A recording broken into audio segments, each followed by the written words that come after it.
Thank you. Thank you, and good morning, Long Island.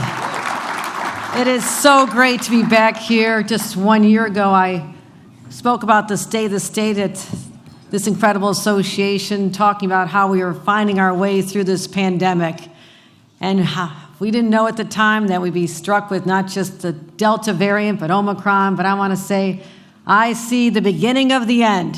And I am so excited to be able to soon be announcing the lifting of restrictions. But until then, my friends, let's remember that here on Long Island, the infection rate is still 14% higher than the state average. So continue doing what we've asked you to do all along to keep our kids safe, our businesses, our workers safe, and follow, but just a little bit longer. And I want to thank everyone and great partners we've had in government as well as at this Long Island Association. Matt, you've just hit the ground running. We had a great relationship even before you ascended to this position, but we have sat down, we've talked, I've heard your concerns, and I want to thank you for your leadership. And my relationship with this organization goes back a long way with Kevin Law, who actually made me an honorary Long Islander without the taxes, I hope. So I've worked closely with Kevin, and now I'm making sure that the voice of Long Island is heard by having him ascend to the position as the chairperson of Empire State Development as soon as he gets through his confirmation proceedings. So Long Island has a strong voice, and Kevin Law and myself represent it as we go forward. And I want to thank Larry Waldman. I think he's on remotely, our chair of LIA, and also the incredible partners and friends that I've met and worked with here on Long Island. And I want to start with some individuals who represent you in our state capitol. You have an extraordinary delegation of assembly members and senators who, believe me, I can't walk past them without them saying things like third track and water quality and potholes and all these issues. And I want to thank in particular some of the members who are here today, and that is Senator John Brooks and Senator Anna Kaplan and Senator Jim Gorin and Senator Kevin Thomas. These are the ones who are representing you so powerfully in our state capitol. Let's give them a round of applause, as well as our assembly members who are joining us here today. But I spent a little time in local government. I have 14 years on my belt of doing 14 municipal budgets, so I have strong regard for the challenges that our supervisors, our mayors, our council members, and those who are on the front lines. And I want to thank all of them for their leadership, and also at the county level, spend time as a county official. And I have a great relationship with Steve Ballone. Steve, great to see you here today. We are on speed dial during this pandemic. What do you need? How many test kits? How many more vaccination sites? And how's the weather going? A lot of time we talked and said, Steve, what's it looking like out the window? And do you need any more help? And I look forward to developing a relationship with our new Nassau County Executive, Bruce Blakeman, who I knew when he was a council member. So it's all about relationships. And I also want to thank some people who came before. Senator El D'Amato, I believe, is in the House. Senator D'Amato, I had to steal it, my friend, but I am now Governor Pothole. I took that from Senator Pothole, okay? So let's talk about that. So I'm excited to be here, and I've spent so much time. I actually know what people talk about in their backyards and their kitchens, and they're watching their games, and it's three things, and I call it PIP. Long Islanders can reduce the conversation PIP. It is potholes, number one, P for potholes, and we're going to talk about that. It is also the Islanders. Let's talk about the Islanders. We got them a brand new home. And also property taxes. So I'm going to address all of those here today, as well as a lot of other issues that are going to support Long Island's recovery and support the business community in particular as we emerge from this pandemic. And I need Long Island to be leaders, because Long Island is really a microcosm of the entire state. So you have the incredible diversity in people, the diversity of businesses and various industries, the small businesses, the wineries, the mom and pop shops, the little places like Theodore's Bookstore in Oyster Bay, where I stopped and got a book on Teddy Roosevelt just a couple weeks ago. You have that whole ecosystem that needs to be starting to not just survive, but it has to thrive. And what we do here on Long Island with business leaders like all of you will send a message that, yes, not just Long Island is back, but show the nation that New York State is back. You may have taken us down hard during this pandemic, But we are coming back stronger than ever before, and I believe that to my core. So I'm going to go through some highlights. I know no one's real excited about watching PowerPoints, neither am I, but I'm going to flip through this because you need to see some of these numbers because they're quite astounding. So looking forward to continue our conversations. I'm going to start with potholes because no one has traveled the state more than I have. I have a personal experience with every single pothole, especially on the LIE, and I was happened to be on a phone call with Assembly Member Taylor Darling. Taylor, where are you? Sitting in a tire repair shop because they just blew out my tire here and it's about $500 in repairs. Okay, we're coming after the potholes. Enough is enough. Seriously, New Yorkers spend about $632 a year because of road damage done to their vehicles, and let's just come at this with a vengeance. So we are going to go from potholes to knotholes, and I'm putting $1 billion behind that, and we're coming after them right here on Long Island. So looking forward to making sure we do that. And I did mention the Islanders. Exciting. I love sports, and I happened to be there when we opened this incredibly beautiful, majestic arena that is so appropriate for a team we all love so greatly, and bring them back and make sure they stay here. The UBS Arena in November was incredible. So let's continue to support our teams. But also, yes, we talk about taxes all the time. I, again, was a local official. It's all we talked about, how to keep our taxes down. And we know that property taxes are still too high, and that's why, as part of our recovery, I've dedicated $2 billion toward reducing the property tax burden because I know it's hitting people hard here on Long Island. Let's get that money out, an average of $1,300 per household this year, benefiting nearly 500,000 Long. You can clap for that. If you don't clap, you're not getting the money. Okay. All right, there. I thought you'd get. There you go. There you go. But also, middle-class taxpayers. Let's give them a break. $1.2 billion tax cut for them as well. This was a tax cut that was supposed to roll out over the next few years. They said, no, we've got a pandemic. We have people that are dealing with inflation right now. They didn't foresee this.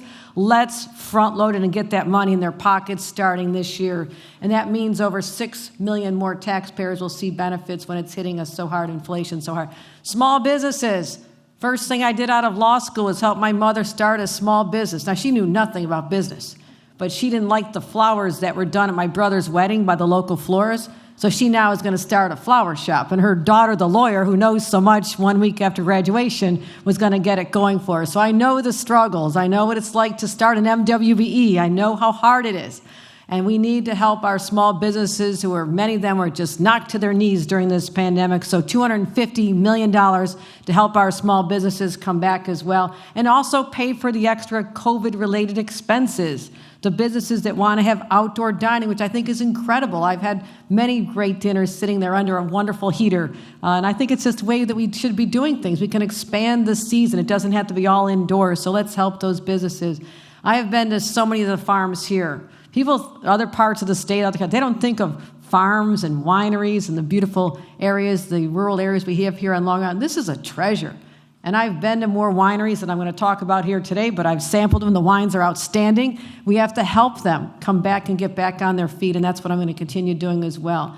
So more than just the potholes and the Islanders and the property taxes, I want to give you just an overview of our larger budget priorities and share my overall vision for Long Island, because this is an historic opportunity for all of us. This money that we have now will not be there in a couple of years. So how we spend it now is going to help us recover, help us build back, help people and businesses who've been hit so hard. But also, I do not want to ensure that have any situation where we have recurring expenses that we can't afford in the future. Because the last thing I want to do from countless years in government is to create expectations and then say, oh, everything was great, and now it's all has to be cut because we ran out of money. So what you'll see is a balanced budget, a well-thought-out budget that deals with immediate concerns, with the one-time revenues that we got from, number one, the federal government. Thank God for Joe Biden and the people in Washington who sent that money to us during the pandemic, as well as the new infrastructure dollars. Also, the stock market is doing great. Fabulous, great revenues for the state of New York. I'm not counting on that being long-term either. I mean, after the last pandemic, what happened? 1918, 1919, the roaring 20s, weren't they great? Yeah, it's awesome. And then all of a sudden, 1929 came around. Okay, we're going to be ready for anything that happens. So we're going to have reserves set aside so we can handle any rainy day, or as I come from Buffalo, a snowy day is what we're more likely to have. So we're going to be smart about this, but this is an extraordinary time, and we have an extraordinary opportunity. So it's all about investments now. Infrastructure, we talk about this nonstop, and a lot of people don't get real excited about infrastructure unless you're an engineer, an architect. I get excited about infrastructure because, again, as a local government official, it's all I heard about. And we always used to complain, why won't Albany give us more money for our storm sewers and our water treatment facilities and our roads and our bridges? We were always complaining about Albany.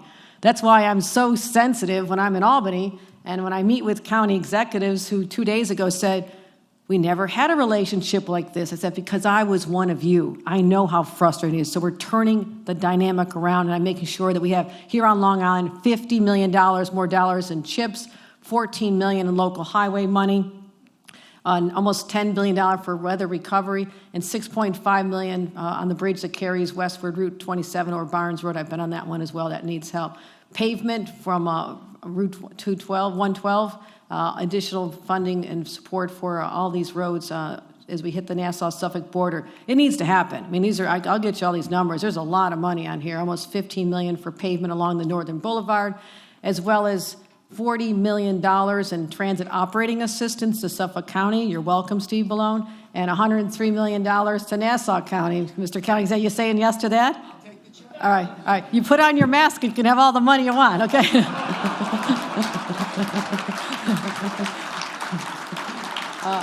Also, that Oakdale merge in Suffolk County, that's a mess. So let's get that taken care of it well. You got to get used to my sense of humor. I'm going to be around a long time, so he's got to deal with it. So also, we're trying to connect, and there's a lot of places people live, they work right here in Long Island, but we have plenty of people who want to go into the city, right? We have to make those connections. That's what I call infrastructure. It's all about connections. Let's make it better. And that's why when I used to come out 7 years ago and sit down with Kevin Law and people in the executive committee here, all they talked about was third track, get it done. Yes, it's getting done. We're almost finished. We're going to complete it by the end of this year. And that is going to be transformative for people. The East Side Access, that's going to be a faster, easier way into the east side of Manhattan. I took one of the inaugural rides. I said, so they kind of want me to test drive it. It's like, really? That's how much you care about me? You're going to have me test this out in a tunnel and see if it works? Okay, I know where I stand. But it worked out great and should be open by the end of this year. Ronkonkoma Hub, I was just here a couple months ago. That is incredible. Yes, Steve, that was amazing to see what we've done here. And I'm so focused on phase 2, $700 million for the Art Hub. Penn Station, where a lot of our communities are going to end up. And I gave the example of a mother having to start the day in darkness on Long Island and pack up the lunches and head off to her job. And she ends up in a place that is full of darkness and depression, and how she's supposed to start her day when she emerges from Penn Station just saying, my God, this is awful. We need to do better. And yes, we have a beautiful Moynihan Station, but I said, that's not serving people from Long Island and the rest of the state the way Penn Station does. Penn Station should not have to wait until we finish the Gateway Tunnel, hopefully in my lifetime, but I have no idea. I'm going to work on that. But in tandem, let's focus on making Penn Station spectacular for primarily our Long Island residents who deserve to have a world-class experience. So that's what I'm excited about. So those of you who take the LIRR, I know you complained a long time about, the lines are too long, the waits are too long, we're getting there late, come on. Guess what? I'm going to announce some news here. Newsflash headline. Long Island was the best, 2021 was the best on-time percentage since we started keeping track for 50 years. 96.3% were on time. How about that? That's what infrastructure can do. That's what infrastructure does for our commuters. And that is a quality of life issue. A quality of life issue because the less time you're spending commuting, more time you are at home. And let's focus on some other great projects. MacArthur Airport. How about $40 million? Angie Carpenter's going to like this one. Spent a lot of time with her. Now, she's the kind of person, I was just like Angie in local government. We're at the wonderful, we breaking ground on the transportation hub, in 2020, I think it was. Isn't this great? A lot of money coming your way. It's like, that's not good enough. because Angie says we now need another $40 million to do the north terminal, on the north side. So Angie, there you go. This one's for you. And that's all part of our Long Island transformative investment project, and so we're going to be excited about that as well. And I heard a lot of applause for offshore wind. This is the epicenter. It's happening right here, my friends. Offshore wind. Offshore wind. We are, Long Island, you are on the front lines of everything, but also extreme weather. I don't need to describe to you what it's like to get better. Literally the weekend before I became governor, there was another hurricane announced. And I was on the beaches of Long Island in my storm gear telling everybody, get off the beach. The storm's coming. The storm's coming. And I made sure that people knew that this was a dangerous time. You've lived through this countless times, but we've learned enough lessons, my friends. We have to be ready, and that means investments right now. So we are going to make sure that we lead the nation in clean energy. This is the epicenter.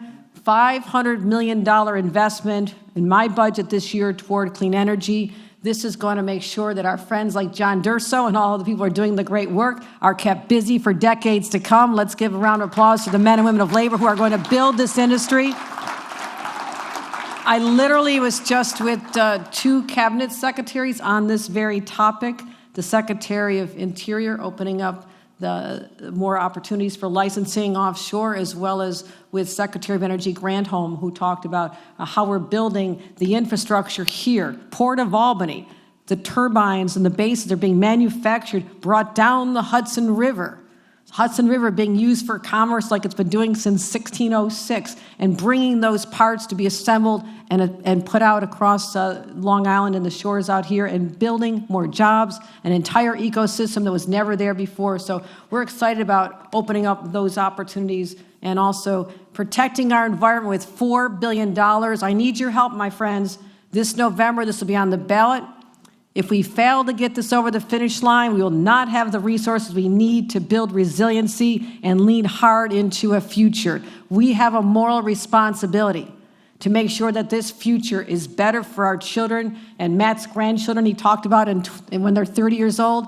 Matt, I don't want to disappoint you. I've got a couple 30-year-old kids. I don't have any grandkids yet, so it might take a little longer, although one is expecting. We're very excited. So we're also having the largest investment ever in the Environmental Protection Fund.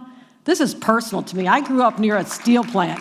I saw what happened when Bethlehem Steel, where my dad and grandpa worked. They were good-paying jobs, but you could see the orange clouds I didn't know the skies were supposed to be blue. The sky was always orange, filled with pollution, and we saw Lake Erie become a dumping ground for what looked like lava coming out of those plants. I lived in a toxic dump. So environmental issues are personal to me. It's amazing I'm still alive today, for God's sakes. But we're going to continue these investments, making sure we have the resources. Places like Nassau and Suffolk get $9 million for water quality, $2 million for the center at Stony Brook. Also, I love our parks here. I love the parks here. I spend so much time, and I actually opened up a boardwalk. It was a bitter cold day, and they had me, somehow I was still in a dress. I had to ride a bike along the boardwalk at Jones Beach. It was fabulous. So we're going to continue investing $200 million overall, $20 million for Long Island, and also making sure we have all those investments. I got a long list of those as well. Long Island was and still is the home to outstanding hospitals as well. And boy, some of them were really hard hit during this pandemic. We're putting $10 billion of investment to help bring back and stabilize our healthcare industry. We need to recruit more nurses and doctors and get more training for them, because we have an incredible shortage. We had a shortage even before the pandemic.